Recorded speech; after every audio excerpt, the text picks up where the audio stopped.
చూస్తే వాళ్ళెవరో బాగుపడతారు, ఎస్ఆర్. కానీ ఈ సినిమాలో ఎవరు బాగుపడతారు? మనమే బాగుపడతాం. దానికోసమే ఈ కాన్సెప్ట్, రైట్? చూద్దాం, మరి ముందుకు వెళ్దాం. ఎందుకంటే సినిమా కూడా జీవితం లాంటిదే. బాధలు, కష్టాలు, నష్టాలు ఇవన్నీ ఉంటాయి. కానీ ఎండింగ్ ఎలా ఉండాలి? క్లైమాక్స్ హ్యాపీగా ఉండాలి. హ్యాపీగా ఉంటేనే నచ్చుద్ది, లేకపోతే ఆ సినిమా ఏమైంది, రైట్? సపోజ్ ఒక ఎగ్జాంపుల్ చెప్తా. ఒక సినిమాకి వెళ్ళాడు ఒక వ్యక్తి. ఆ సినిమా స్టార్టింగ్లో హీరో బాగా కోటీశ్వరుడు, సినిమా చివరికి వచ్చేసరికి బికార్ అయిపోయాడు. అయిపోయింది సినిమా. నడుస్తుందా? రెండో సినిమా స్టార్టింగ్లో పేదవాడు, చివరికి వచ్చేసరికి కోటీశ్వరుడు అయ్యాడు. నడుస్తుందా? ఎస్. అంటే ఏం కోరుకుంటున్నావు నువ్వు? సక్సెస్ కోరుకుంటున్నావు. Yes or no? అవునా కాదా? కానీ ఒకటే చెప్తున్నా, ఇక్కడ కూడా అంతే. వెస్టీజ్లో కూడా పేదవాడిని కోటీశ్వరుడిగా తయారు చేస్తుంది వెస్టీజ్. అవునా కాదా? ఒక జీరోగా ఉన్న వ్యక్తుల్ని హీరోలుగా మార్చుతుంది. జీరోగా ఉన్న వ్యక్తుల్ని హీరోగా మార్చుతుంది. హీరోగా మార్చడమే కాదు, మళ్ళీ హీరోలను క్రియేట్ చేస్తుంది. ఇవాళ మన కంపెనీ కూడా చూడండి, ఒకప్పుడు 2004లో నార్మల్, ఏం లేదు, జీరో. అటువంటిది ఇవాళ ఏమైంది? కంపెనీ హీరో అయింది. ఇండియాలోనే కాదు, ప్రపంచ దేశాల్లో కూడా టాప్ 1లోకి వెళ్తుంది. అటువంటి కంపెనీలో పనిచేస్తున్నామని గర్వపడండి నిజంగా. Yes or no? ఎస్. ముందుకు వెళ్దాం. సో సినిమాలో ఫస్ట్ ఏంటి, ఏం చూస్తారు? స్టోరీ చూస్తారు. Good morning. ఏం చూస్తాం ఫస్ట్?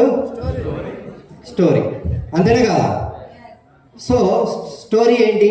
ట్రాజడీనా, లవ్ స్టోరీయా, రైట్? హారర్ స్టోరీయా, ఏదైనా కింగ్ స్టోరీయా?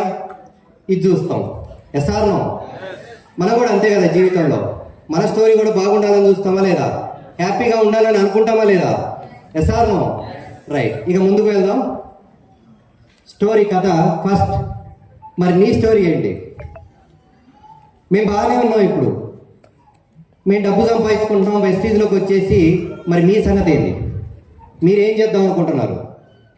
SR no? మీ కథ ఏంటో తెలుసుకోండి. మీ స్టోరీ ఏంటి అసలు, రైట్? ఏం చేద్దాం అనుకుంటున్నారు?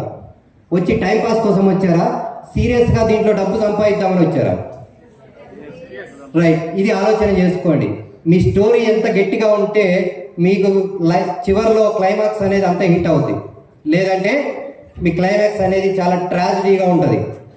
ఇవాళ లైఫ్ మొత్తమే కాదు, ఇవాళ ఆల్రెడీ స్టార్టింగ్ స్టేజ్లోనే ఇవాళ మేము ఎంజాయ్ చేస్తున్నాం లైఫ్ని. ఎందుకనంటే నేను తీసుకున్న కంటెంట్ అట్లాంటిది, ఈ బిజినెస్ పవర్ అట్లాంటిది. సో చూద్దాం. మరి స్టోరీలో నీ పాత్ర ఏంటి? మీరు లైఫ్లో చూసుకోండి.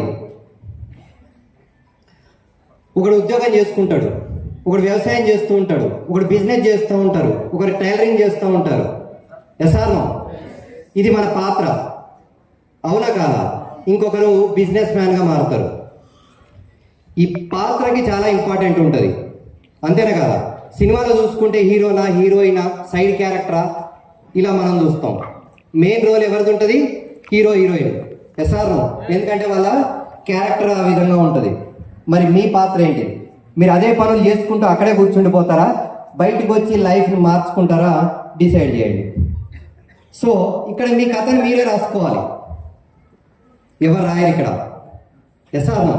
ఇవాళ ఏదో బిజినెస్లో మిమ్మల్ని తీసుకొచ్చిన తర్వాత అప్లయన్స్ చాలామంది చెప్తుంటారు, నేను నీ జీవితాన్ని మార్చేస్తా, నిన్ను చాలా బాగు చేస్తా అంటారు. కానీ కాదు, అది రాంగ్. అది ఎస్ఆర్ నో? నీ జీవితాన్ని మేము మార్చలేము. నీకు ఒక రాతంటూ రాసి పెట్టాడు దేవుడు, దాన్ని నేనేలా మార్చగలుగుతా? కానీ ఒకటే చెప్తున్నా, నువ్వు కష్టపడితే దాన్ని మార్చుకోగలుగుతావు.